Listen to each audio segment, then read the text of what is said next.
નમસ્કાર. બાપુ मेरी नज़र में जवाहरलाल नेहरू पठन करूँ છું. सन 1916 मैंने पहले पहल बापू को जब देखा था, तब से एक ज़माना बीत गया. मुड़कर देखता हूँ तो यादों के बादल उभरते हैं. भारत के इतिहास की यह अवधि, इस समय के उतार चढ़ाव की कहानी पुराने ज़माने की किसी चारण गाथा की तरह अद्भुत है. भारत की इस अवधि के बारे में ताज्जुब की बात सिर्फ यह नहीं है कि तमाम मुल्क ने एक ऊंचाई से काम किया, बल्कि यह भी है कि उस ऊंचाई से काफ़ी लंबे अरसे तक काम किया. हम बापू के लिए आंसू बहाते हैं और महसूस करते हैं कि हम अनाथ हो गए, लेकिन अगर हम उनकी शानदार जिंदगी को मुड़कर देखें तो हमें उसमें दुखी होने की कोई बात दिखाई नहीं देती. सच पूछो तो इतिहास में ऐसे बहुत ही कम लोग हुए हैं जिन्हें अपने जीवन काल में ऐसी सफलता पाने का सौभाग्य मिला हो. उन्होंने जिस भी चीज़ को छू दिया उसी को कीमती बना दिया.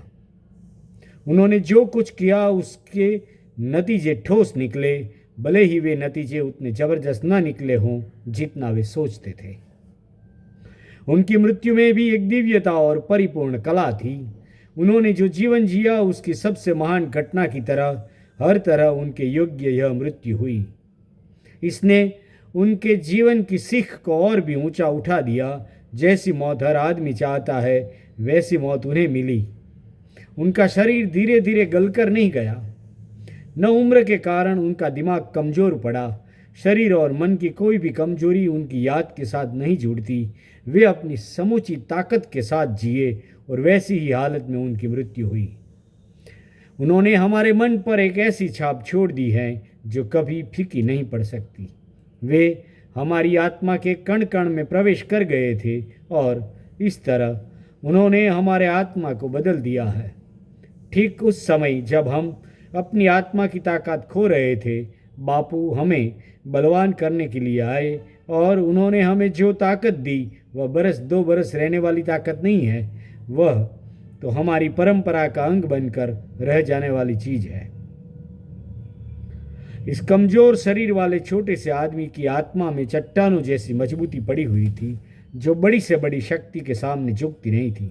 यद्यपि उनकी शक्ल अत्यंत साधारण थी, फिर भी एक तरह की बादशाही शान उनकी थी जिसके सबब लोग खुशी खुशी उनके सामने झुक जाते थे. वे सोच समझकर विनम्र रहते थे, किंतु फिर भी वे सत्ता से भरे हुए थे और कभी कभी शहंशाहों की तरह ऐसे हुक्म फरमाते जिन्हें बजा लाना हर एक का फर्ज हो जाता था. उनकी शांत गहरी नज़र आदमी को पकड़ लेती थी. उनकी पानी की तरह तरल आवाज़ कलकल करती हृदय तक पहुंचती थी और आदमी भावना से भरकर उसके इशारे पर चल पड़ता था. गांधी जी अपने विरोधियों को आसानी से जीत लेते थे. वे नम्र थे किंतु साथ ही हीरे की तरह सख्त थे. वे मीठा बोलते थे और हंसमुख थे, किंतु साथ ही अपनी बात के बारे में बहुत दृढ़ थे. उनकी आंखों में कोमलता थी, किंतु उनमें से संकल्प की ज्वाला निकलती रहती थी. उनकी आवाज़ शांत थी, किंतु जान पड़ता था जैसे उसकी तह में कहीं लोहा पड़ा है. वह सुजनता से भरी हुई थी, किंतु फिर भी उसमें एक शक्ति थी. वे जो शब्द काम में लाते थे वह अर्थ से भरा हुआ होता था. उनकी शांत वाणी के पीछे सदा शक्ति और कर्मठता की छाया लरसती रहती थी और किसी गलत बात के सामने न झुकने का निर्णय स्पष्ट दिखाई रहता था. वे किसी अजीबोगरीब धातु से डले हुए थे और अक्सर उनकी आंखों से हमें गैब झांकता हुआ दिखाई देता था. भारत के लिए गांधी जी ने जो कुछ किया कितना जबरदस्त है उसका फैलाव. उसने इस देश के लोगों में हिम्मत, जवामर्दी, अनुशासन, सहनशीलता, किसी उद्देश्य के लिए हंसते हंसते मरने की शक्ति और इन सबसे बड़ी बात विनम्रता और आत्माभिमान जैसे गुणों को भर दिया. उन्होंने कहा कि साहस चरित्र की नाव है.